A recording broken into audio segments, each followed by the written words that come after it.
परिस्थिति हो गई है कि सत्ता दल विपक्ष का कार्यालय घेरने जा रहा है। तो मेरे साथ यूथ कि आखिर आप प्रधानमंत्री के आवास पर कैसे पहुंचे, क्यों पहुंचे, ये बात पूरी तरह से गलत है कि बात नहीं सुनी जा रही है। माननीय प्रधानमंत्री जी ने स्वयं कहा है जो भी आरोपी है उनके खिलाफ सख्त से सख्त कार्रवाई होगी और भविष्य में ऐसा ना हो वो भी हम सुनिश्चित करेंगे। उसके बाद भी विपक्ष जो है छात्रों के आड़ में अपनी राजनीति करने की कोशिश दिन से लगातार छात्र प्रदर्शन कर रहे हैं। आज 34वां दिन है, नहीं सुनने को मजबूरी है, विपक्ष को जाना पड़ेगा। मोदी जी और हमारी गवर्नमेंट लगातार इनकी बात सुन रही है, नहीं सुन रही है, लेकिन वो एक जबरदस्ती का बनाने की कोशिश कर रही थी। इस्तीफा दे हमारी गवर्नमेंट कह रही है कि हम इस पर काम करेंगे और दोबारा भविष्य में ऐसा नहीं होगा। स्वयं मोदी जी ने भी कहा है कि एग्जाम लीक होना एक पाप के समान है और दोबारा ऐसा नहीं होगा। और जब पेपर लीक हुआ था उसके तुरंत बाद मई में दोबारा एग्जाम हुआ और उसका रिजल्ट भी आया और अच्छे से एग्जाम हुआ। ये सिर्फ राजनीतिक स्टंट है विपक्ष के और इससे ज्यादा कुछ। आप राजनीतिक स्टंट बता रहे हैं, जब से भाजपा सरकार आई देश में 85 पेपर लीक हो चुके हैं, आखिर बच्चों का भविष्य कहाँ? अब ये बताइए पुरानी गवर्नमेंट में क्या पेपर लीक नहीं हुए?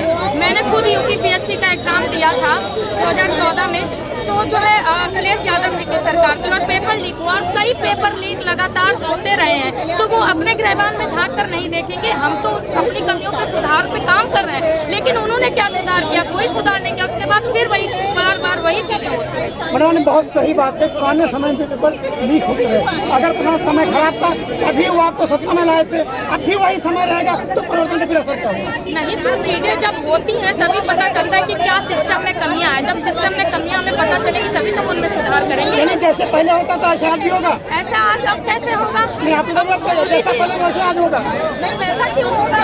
अब हर जगह जो है शिक्षा मंत्री हो नहीं सकते, हर व्यक्ति के मस्तिष्क में तो वो बैठे नहीं है कि कहाँ पे क्या होने वाला है। जब हमें अपने सिस्टम में पता चलेगा कहाँ पे कमी है तभी हम उसका सुधार कर सकते हैं।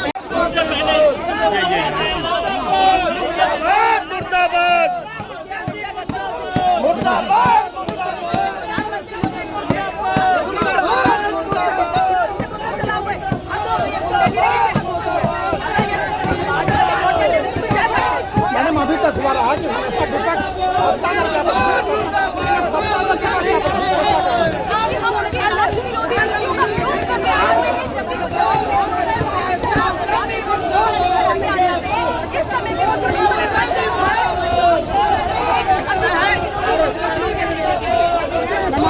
समझ नहीं लीक हो जाता है उनके भविष्य में क्या फर्क पड़ता है? लेकिन उसका एक तौर तरीका होता है बात करने के लिए, जाना चाहिए।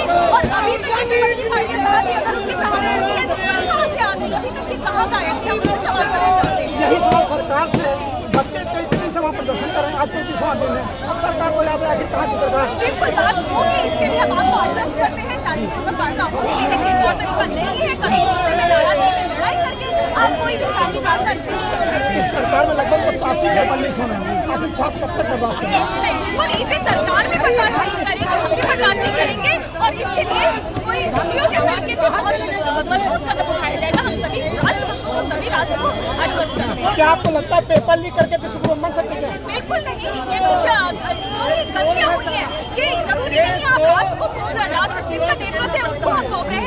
ये पूरे सिस्टम में कहीं भी बीच में से किसी अधिकारी या किसी की भी गलती हो सकती है, उसके लिए हमें थोड़ा सा विश्वास करना होगा और जो भी नीति नियम है उसको बनाने होंगे। बिल्कुल आश्वस्त करते सब सही होगा। मैम आज़ादी के बाद से अब तक ऐसा नहीं हो रहा है कि सत्ता दल विपक्ष के कार्य प्रदर्शन करें, लेकिन आज ऐसा हो रहा है कि सत्ता दल स्वयं विपक्ष के देखिए वो विपक्ष लोग की कुछ ऐसी नीतियां हैं, कभी कोई भी मुद्दा होता है, कहीं जैसे आप ये चुनाव का समय आता है तो विपक्ष कुछ कोई ना कोई ऐसी टूल पकड़ करके सरकार को बदनाम करने का करता है। गलतियाँ किस सरकार से नहीं होती? किस सरकार में गलतियाँ नहीं हुई? लीक पेपर भी होते थे, पहले भी पेपर लीक हुए, बराबर हुए हैं। बहुत सी गलतियाँ ऐसी हुई हैं जो कि बैठ करके अच्छा माल के जमानों को बंधक बना के इस तरह की बातें राहुल गांधी जो करते हैं, बंदी राजनीति, बहुत ही शब्दों का इस्तेमाल करते हैं, ये चीज़ उचित है।